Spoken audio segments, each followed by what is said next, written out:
Good morning प्यारे बच्चों। जैसे कि आपको पता है कि हमने क्या है चैप्टर नंबर 3 कंप्लीट कर लिया है और आज हम क्या है चैप्टर नंबर 4 करने वाले हैं और जिसका नाम है गतिमान आवेश तथा चुंबकत्व यानी मूविंग चार्ज एंड मैग्नेटिज्म। ठीक है, तो सबसे पहले आपको बता दें कि जो चुंबकीय क्षेत्र होता है, ठीक है, क्योंकि हमने अभी तक क्या पढ़ा था कि किसी आवेश के चारों ओर का वैद्युत क्षेत्र, ठीक है, उसके बारे में पढ़ा था। लेकिन जो चुंबकीय क्षेत्र होता है, चुंबकीय क्षेत्र भी ठीक उसी प्रकार होता है। इसमें क्या नाम आया है, चुंबक, यानी किसी चुंबक के चारों ओर का क्षेत्र ही क्या कहलाता है, हमारा चुंबकीय क्षेत्र कहलाता है। और यह क्षेत्र भी वो होना चाहिए जिसमें क्या है, वो चुंबकीय प्रभाव उत्पन्न कर सके या चुंबकीय प्रभाव अनुभव करा सके।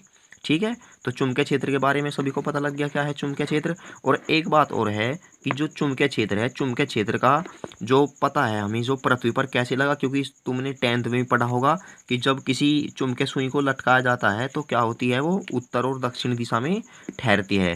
तो सबसे बड़ा जो प्रभाव है हमें हमारा यही है, क्योंकि पृथ्वी पर क्या है, सबसे अधिक जो चुंबकीय क्षेत्र पाया जाता है वो उत्तर दिशा में पाया जाता है, क्योंकि तभी वो सुई क्या है उत्तर और दक्षिण दिशा में ठहरती है। और एक बात और आपको ये भी पता लगा होगा कि 10th में ही कि जब हम किसी लोहे की कील को क्या है पृथ्वी में गाड़ देते हैं कुछ दिनों के लिए, तो वह क्या है, एक चुंबकीय प्रभाव प्रदर्शित करने लगती है। ठीक है, तो देखो जो चुंबकीय क्षेत्र है, अब हम अपने चुंबकीय क्षेत्र पर बात करते हैं। जैसे कि आपको पता है कि क्या बताया था मैंने कि चुंबक के चारों ओर का क्षेत्र ही हमारा क्या कहलाता है, चुंबकीय क्षेत्र कहलाता है, जिसमें वो चुंबकीय प्रभाव अनुभव कर सके। ठीक है, तो प्यारे बच्चों चुंबकीय क्षेत्र के बारे में पता लग गया सभी को। तो अब हम इसकी डेफिनेशन लिख देते हैं कि क्या है कि किसी चुंबक के चारों ओर का वह क्षेत्र, ठीक है, जिसमें वह चुंबकीय प्रभाव प्रदर्शित, या हम प्रदर्शित के स्थान पर दर्शाता भी लिख सकते हैं, ठीक है, प्रदर्शित करती है। ठीक है, क्या कहलाता है हमारा, चुंबकीय क्षेत्र कहलाता है। ठीक है मेरे बच्चों, तो आपको क्या है, सिर्फ इतना लिखना है, इससे ज़्यादा कुछ नहीं लिखना। ठीक है, ठीक है। और एक बात और कि जो हमारा चुंबकीय क्षेत्र होता है, जिस प्रकार हम वैद्युत क्षेत्र को किससे प्रदर्शित करते हैं, वैद्युत बल रेखाओं से प्रदर्शित करते हैं, ठीक उसी प्रकार जो चुंबकीय क्षेत्र है चुंबकीय बल रेखाओं से प्रदर्शित करते हैं। ठीक है, यानी सेम ही है बिल्कुल। फिर इसके बाद में देखो, हम जल्दी से जल्दी क्या है अपना चैप्टर कंप्लीट करने की कोशिश करेंगे। और प्यारे बच्चों क्या है कि जिसकी समझ में कम आता हो वो क्या है वीडियो को पुनः देखे, उससे क्या है आपको बहुत ही, एक बार देखने से जब पुनः तुम देखते हो तो क्या होता है, आपके जो माइंड में क्या है वे बातें सेट हो जाती हैं। ठीक है, तो इसके बाद में आपको लिखना है ओस्टेड का प्रयोग। ओस्टेड का प्रयोग, देखो जो ओस्टेड का प्रयोग था, ओस्टेड के प्रयोग में आपको कुछ नहीं लिखना, सिर्फ एक ही बात लिखनी है कि ओस्टेड ने क्या किया कि एक तार था, ठीक है, क्या था, तार, और जैसे ही इसने इसमें विद्युत धारा प्रवाहित की तो इसके चारों ओर क्या उत्पन्न होगा, चुंबकीय क्षेत्र उत्पन्न हो गया। और यही हमारा क्या था, ओस्टेड का प्रयोग था। सिर्फ इतना लिखना है क्योंकि ओस्टेड का जो प्रयोग है एग्जाम में नहीं आता। ठीक है, तो क्या है, इसके अनुसार क्या, सबसे पहले हम इसके बारे में थोड़ी बहुत लिख देते हैं कि ओस्टेड ने, यहाँ पे लिख दो, ओस्टेड ने सन 1820 ईस्वी में एक प्रयोग किया, ठीक है, जिसे ओस्टेड का प्रयोग कहते हैं। ठीक है मेरे बच्चों, अब देखो जो ओस्टेड का प्रयोग कहते हैं हम इसको। अब देखो जो ओस्टेड है इसने क्या कहा, देखो इसके अनुसार मैंने बताया कि जब किसी क्या है चालक तार में विद्युत धारा प्रवाहित की तो उसके चारों ओर चुंबकीय क्षेत्र उत्पन्न हो जाता है। और यही हमारा क्या है, ओस्टेड का प्रयोग है। तो इसके अनुसार क्या है कि जब किसी चालक तार में विद्युत धारा प्रवाहित की जाती है, ठीक है, तो तार के चारों ओर चुंबकीय क्षेत्र उत्पन्न हो जाता है। चुंबकीय क्षेत्र उत्पन्न हो जाता है। देखो समझाने में टाइम नहीं लगता जितना कि लिखने में टाइम लगता है, इसलिए क्या है आराम आराम से बोल के लिखना पड़ता है, ठीक है प्यारे बच्चों। तो अब ओस्टेड के प्रयोग में किसी को कोई डाउट नहीं होगा, क्योंकि क्या है हमारा ये सिंपल ही है, ठीक है। अब इसके बाद में देखो प्यारे बच्चों क्या है हमारा टॉपिक। तो प्यारे बच्चों इससे जो हमारी नेक्स्ट हेडिंग होगी वो होगी चुंबकीय बल, या देखो ये बोर्ड एग्जाम में आ जाता है लोरेंज बल किसे कहते हैं, लोरेंज बल, ठीक है। तो सिर्फ आपको क्या करना है, तो सिंपल से वे में मैं कहूँ तो जो चुंबकीय बल होता है, देखो क्या होता है कि कोई हमारा आवेश है, ठीक है, और जब कोई आवेश किसी चुंबकीय क्षेत्र में गति करता है तो सिंपल सी बात है उसमें क्या है एक बल कार्य करेगा, ठीक है, और जो वो बल कार्य करेगा सिर्फ वही क्या है हमारा लोरेंज बल कहलाता है, ठीक है। तो क्या है इसमें आपको क्या लिखना है, देखो सिंपल सी भाषा में कि जब कोई आवेशित कण या आवेशी कह लो तुम, आवेश चुंबकीय क्षेत्र में गति करता है तो उस पर एक बल कार्य करता है जिसे लोरेंज बल कहते हैं, ठीक है, और इसे हम कैपिटल एफ से प्रदर्शित करते हैं। तो लोरेंज बल में किसी को डाउट नहीं होगा, क्योंकि कोई आवेश है यदि चुंबकीय क्षेत्र में गति करता है और उस पर जो बल कार्य करेगा वही हमारा लोरेंज बल कहलाता है, ठीक है। तो इसके बाद में देखो हम क्या है कि इसका जो सूत्र है उस सूत्र की हम क्या करते हैं, उत्पत्ति करते हैं। अब देखो उत्पत्ति करने के लिए हमने मान लिया कि माना एक समान चुंबकीय क्षेत्र है ये, ठीक है, देखो जो हम चुंबकीय क्षेत्र है, ठीक है, किससे प्रदर्शित करते हैं, कैपिटल बी से। देखो इसके बारे में जो बी है, इस बी के बारे में हम अलग हेडिंग बनवाएंगे, क्योंकि जो बी है ये होती है चुंबकीय क्षेत्र की तीव्रता, ठीक है, और इसके बारे में क्या हम लिखवा देंगे अभी। तो सबसे पहले आपको बता दें कि जो चुंबकीय क्षेत्र की तीव्रता से बी से प्रदर्शित करते हैं, और माना इसमें कोई कण क्या है थीटा कोण पर गति करता है और कितने वेग से, वी वेग से, ठीक है। तो इसमें क्या लिखेंगे हम, यही बात लिखेंगे कि माना कोई कण, ठीक है, जिस पर प्लस क्यों आवेश है, फिर क्या है कि एक समान चुंबकीय क्षेत्र में, ठीक है, और चुंबकीय क्षेत्र कौन सा है हमारा बी में क्षेत्र की दिशा से थीटा कोण पर वी वेग से क्या है गतिमान, या हम गतिमान के स्थान पर क्या लिख सकते हैं, प्रवेश करता है, ठीक है, गतिमान है। तो क्या लिखेंगे तब इस पर लगने वाला बल, और बल भी कौन सा होता है, लोरेंज बल। तो प्यारे बच्चों उसका जो फॉर्मूला होता है तुमने 10th में पढ़ा होगा, Q V B sine theta, ठीक है, ये फॉर्मूला नोट कर ले। और यदि हम इसे वेक्टर रूप में लिखे, वेक्टर रूप में, तो वेक्टर रूप में जो होता है एफ वेक्टर बराबर क्यू, तुमने 11th में पढ़ा होगा ए क्रॉस बी, क्योंकि यदि साइन आता है, क्योंकि देखो जो क्यू है, क्यू तो हमारी अदिश राशि है और v क्या है, सदिश राशि।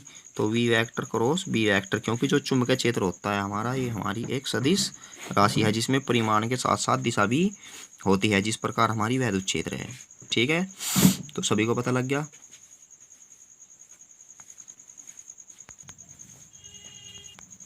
तो इस सूत्र से हमें पता लगता है, क्योंकि देखो जो v vector cross v vector है क्या है, हमारे लंबवत सदिश होते हैं एक दूसरे के, और जो f की दिशा होगी इन दोनों के लंबवत। तो ये ठीक है, तो यहाँ से हम क्या लिख देंगे कि जो चुंबकीय क्षेत्र की दिशा है इसके अनुसार ही कि चुंबकीय क्षेत्र की दिशा, ठीक है, चुंबकीय क्षेत्र की दिशा तथा वेग की दिशा, ठीक है, क्या होती है, वेग की दिशा के लंबवत होती है। ठीक है, क्या होती है, बल की दिशा। तो सिर्फ आपको ये लिखना है, ठीक है, इससे ज़्यादा कुछ नहीं लिखना। और जो तुमने पढ़ा था 10th में कि जो हमारा ये होता है बल, इसकी दिशा हम किससे ज्ञात करते हैं, जो फ्लेमिंग के बाएं हाथ के नियम से। ठीक है, यानी कि इसकी दिशा, देखो ये भी लिखवाएंगे हम, इसकी दिशा फ्लेमिंग के बाएं हाथ के नियम के द्वारा ज्ञात करते हैं, लेकिन हम दक्षिणावर्त पैंच के नियम से भी ज्ञात कर सकते हैं। ठीक है, अब हमारी कुछ कंडीशनें हैं। कंडीशनें का मतलब है कि कुछ विशेष स्थिति, यहाँ से इम्पोर्टेंट है, क्वेश्चन आता है यहाँ से ज़्यादातर 1 नंबर का। विशेष स्थितियाँ देखो क्या है, विशेष स्थितियाँ ये है यहाँ पे, सबसे पहले कि जब थीटा बराबर हमारा कितना है, 0 डिग्री है। देखो इस फॉर्मूले से थीटा बराबर क्या रखेंगे हम, क्योंकि जब बे साइन थीटा कोस थीटा किसी भी सूत्र में आ जाता है तो हम इसमें थीटा बराबर 0 डिग्री, थीटा बराबर फिर उसमें 90 डिग्री, उसी के अनुसार रखते हैं। ठीक है, तो सबसे पहले हम थीटा बराबर 0 डिग्री का मतलब है कि जब कोई कण क्या है, चुंबकीय क्षेत्र के समांतर प्रवेश करता है। देखो जब कोई कण चुंबकीय क्षेत्र के समांतर प्रवेश करता है, सबसे पहले आपको बता दे कि जब ये चुंबकीय क्षेत्र के समांतर प्रवेश करेगा तो F बराबर क्या होता है हमारा, F बराबर यही तो होता है, अभी लिखवाया था QVB साइन थीटा, लेकिन थीटा के स्थान पे कितना है 0, और साइन 0 की वैल्यू कितनी है हमारे पास 0, तो इसका मतलब है F की वैल्यू क्या होगी 0। तो जब कोई आवेशित कण चुंबकीय क्षेत्र में प्रवेश करेगा और जब इस समांतर प्रवेश करेगा, और क्या है ये हमारा चुंबकीय क्षेत्र हो गया, और इसमें जब कोई कण प्रवेश करेगा और हमें पता है कि समांतर प्रवेश करने पर इसमें कोई भी बल कार्य नहीं कर रहा है। ठीक है, और जब कोई भी बल कार्य नहीं करेगा तो इसका मतलब है कि न तो ये अपने मार्ग से विक्षेपित होने का, ठीक है, ना तो इधर को होने का, ना ही अपने लेफ्ट को, ना ही राइट साइड को होने का। ये तो क्या है, जिस मार्ग से आता हो आप उसी मार्ग से चला जाएगा। तो पता लग गया प्यारे बच्चों कि जब भी कोई कण चुंबकीय क्षेत्र के समांतर प्रवेश करता है तो वह क्या है, अपने मार्ग से विचलित नहीं होता, क्योंकि उस पर कोई बल कार्य नहीं करता और वह सीधा चला जाता है। और सीधा चला जाने का कारण है कि इसका जो पथ होगा, यानी किस पथ पर गति करेगा, ये गति करता है समांतर। ठीक है, यानी कि क्या करता है, एक रेखा के रूप में गति करता है। तो इतना हो गया सभी को। देखो तो क्या लिखना इसमें कि जब कोई कण चुंबकीय क्षेत्र के समांतर प्रवेश करता है तो उस पर कोई बल कार्य नहीं करता। ठीक है, अतः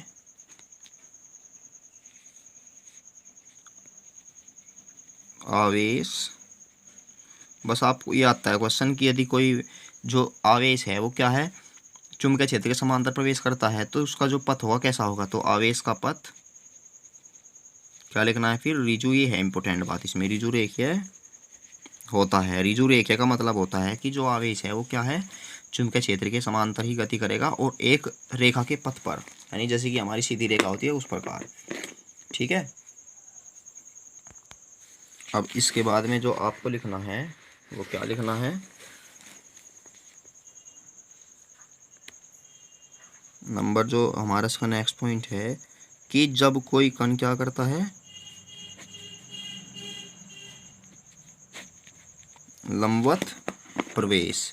लंबवत प्रवेश का मतलब क्या है हमारा, थीटा बराबर 90 डिग्री। देखो लंबवत में क्या है 90 डिग्री होता है। तो आपको लिखना है कि जब कोई जो आवेशित कण है चुंबकीय क्षेत्र के लंबवत प्रवेश करता है तो यहाँ पर थीटा बराबर 90 डिग्री। अब इसके अनुसार जब थीटा बराबर 90 डिग्री होगा तो एफ बराबर क्या होगा, क्यू वी बी साइन 90, और साइन 90 में क्या होगा हमारा, साइन 90 की वैल्यू 1, तो क्या बचेगा, क्यू वी बी। तो हमें पता है कि जब भी कोई कण चुंबकीय क्षेत्र के लंबवत प्रवेश करेगा तो क्या होगा कि जो उस पर लगने वाला बल है वो मैक्सिमम होगा। तो क्या लिखना है कि जब कोई कण चुंबकीय क्षेत्र के लंबवत प्रवेश करता है तो उसका पथ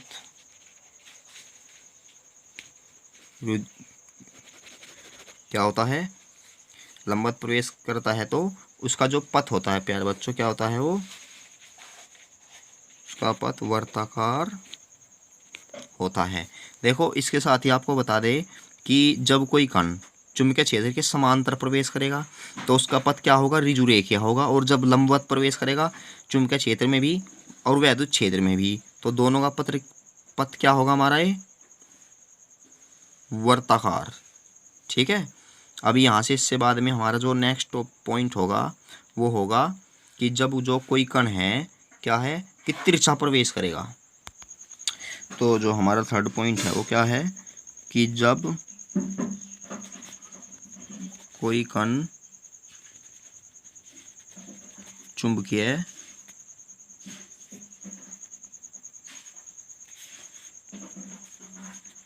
क्षेत्र में तिरछा प्रवेश करता है। ठीक है। तो क्या है कि जब कोई कण चुंबकीय क्षेत्र में तिरछा प्रवेश करता है, तिरछा प्रवेश का मतलब है तो हो गया हमारा चुंबकीय क्षेत्र, और इसमें क्या है ऐसे प्रवेश करता है। देखो जब भी कोई कण, आपको ये बात ध्यान रखनी है क्योंकि इम्पोर्टेंट यही है कि चुंबकीय क्षेत्र में तिरछा प्रवेश करेगा ऐसे, तो उसका जो पथ होगा इस प्रकार होगा, यानी जिस प्रकार हमारी कुंडली होती है। तो इसमें हमें लिख देना है कि जब कोई कण चुंबकीय क्षेत्र में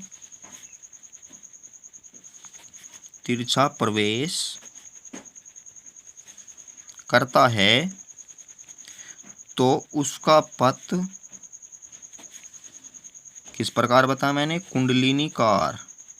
ठीक है, यानी कुंडलिनीकार हो जाता है। ठीक है प्यारे बच्चों, तो आई होप सभी को यहाँ तक किसी को कोई भी डाउट नहीं होगा। ठीक है। अब यहाँ से देखो हम जो चुंबकीय क्षेत्र है, चुंबकीय क्षेत्र की परिभाषा और उसके बारे में डिस्कस करेंगे। तो आपको लोरेंज नंबर के बारे में सभी को क्लियर हो गए। तो अब आते हैं हम चुंबकीय क्षेत्र। ठीक है। अब दोबारा हम चुंबकीय क्षेत्र के बारे में आते हैं, क्योंकि जो मैंने बताई थी डेफिनेशन वो तो सिंपल थी। ठीक है। अब हम न्यूमेरिकल यानी फॉर्मूले के हिसाब से क्या है इसकी हम डेफिनेशन लिखेंगे अब। तो प्यारे बच्चों देखो चुंबकीय क्षेत्र में हमारा जो एफ बराबर क्या था, वो Q V B sine theta था। ठीक है। अभी देखो यहाँ से यदि मैं क्यू की वैल्यू कर दूँ 1 कूलाम, वी की वैल्यू कर दूँ 1 मीटर प्रति सेकंड और थीटा बराबर कर दूँ 90 डिग्री, तो हमें जो बी है ये तो हो गई हमारी एक, सभी की वैल्यू 1 होगी। ठीक है। तो बी बराबर किसके मिलेगा, हमें एफ के ही तो मिलेगा, क्योंकि ये बताओ इसकी वैल्यू 1 होगी, इसकी वैल्यू 1 होगी, साइन 90 की वैल्यू 1 हो गई, और जो b बराबर है किसके मिल गया, डायरेक्ट f के। तो यहाँ से देखो हम जो डेफिनेशन बना सकते हैं इसी से ही बनेगी। देखो डेफिनेशन क्या है कि चुंबकीय क्षेत्र में, ठीक है, यानी एकांक वेग से गति करते हुए, यानी क्या है वेग कितना है हमारे पास 1 है, यानी कि चुंबकीय क्षेत्र में एकांक वेग से गति करते हुए एकांक आवेश पर लगने वाले बल को चुंबकीय क्षेत्र कहते हैं। एक बार और, क्या है कि चुंबकीय क्षेत्र में या चुंबकीय क्षेत्र के लंबवत, क्योंकि 90 डिग्री है, चुंबकीय क्षेत्र के लंबवत एकांक आवेश के, ठीक है, एकांक आवेश के 1 मीटर, या हम ये कह सकते हैं कि 1 मीटर प्रति सेकंड के वेग से गतिमान, ठीक है, एकांक आवेश पर लगने वाले बल को पता लग गया। एक बार और देख लो प्यारे बच्चों। अब हम लिख ही देते हैं कि चुंबकीय क्षेत्र के लंबवत, क्योंकि सबसे पहले थीटा की वैल्यू 90 है, ठीक है। चुंबकीय क्षेत्र के लंबवत क्या है कि एकांक, ये क्या है हमारा, एकांक वेग से गतिमान एकांक, देखो एकांक वेग से गतिमान, और आवेश का मान भी कितना है, एक ही है। एकांक आवेश पर लगने वाले बल के अधिकतम मान को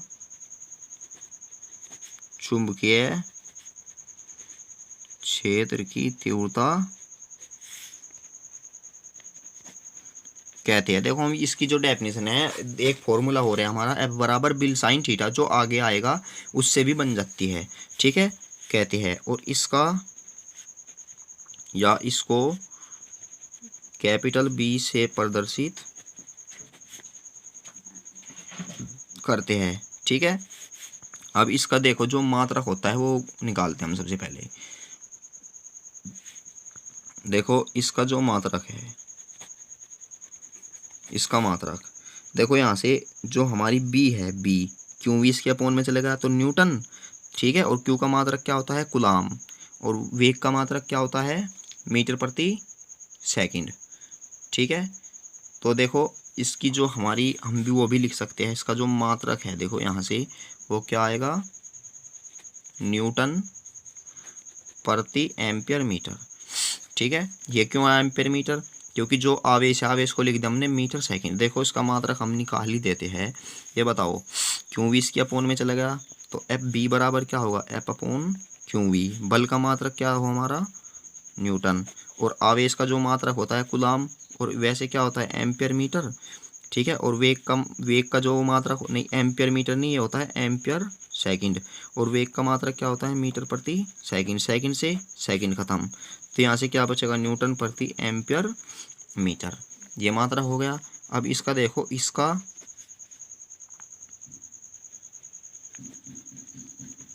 अन्य मात्रक क्या होता है,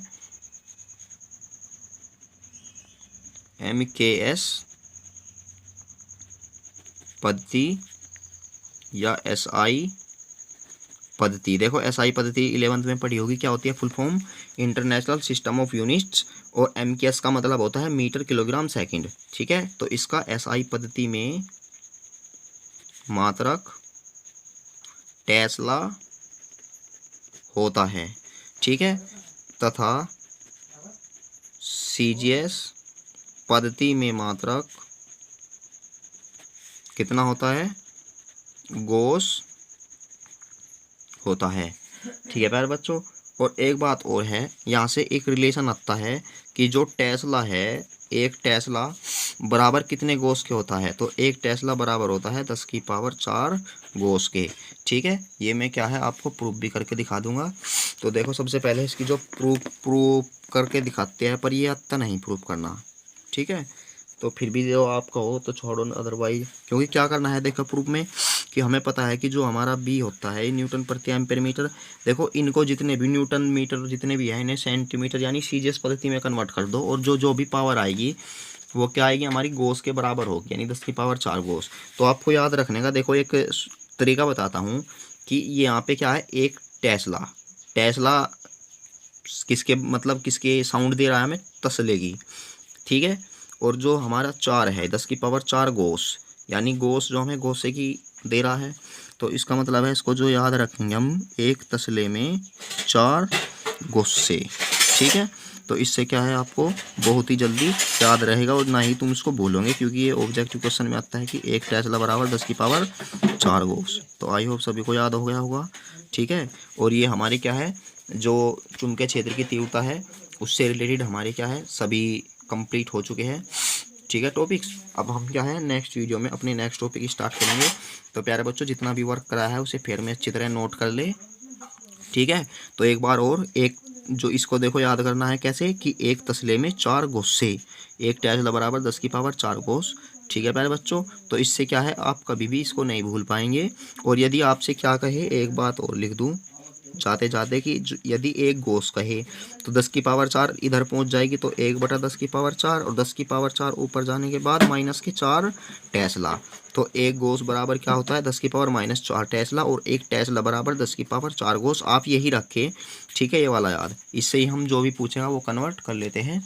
तो आई होप वीडियो अच्छी लगी होगी। तो प्यारे बच्चों सबसे पहली बात क्या है, जितने भी वीडियो को देखते हैं सब्सक्राइब करने चैनल को, क्योंकि चैनल को सब्सक्राइब करने से क्या है कि यदि वीडियो मैं पहले डाल देता हूं तो आप पहले भी देख सकते हैं। ठीक है, तो मिलते हैं हम अपनी नेक्स्ट वीडियो में। Thanks for watching my video.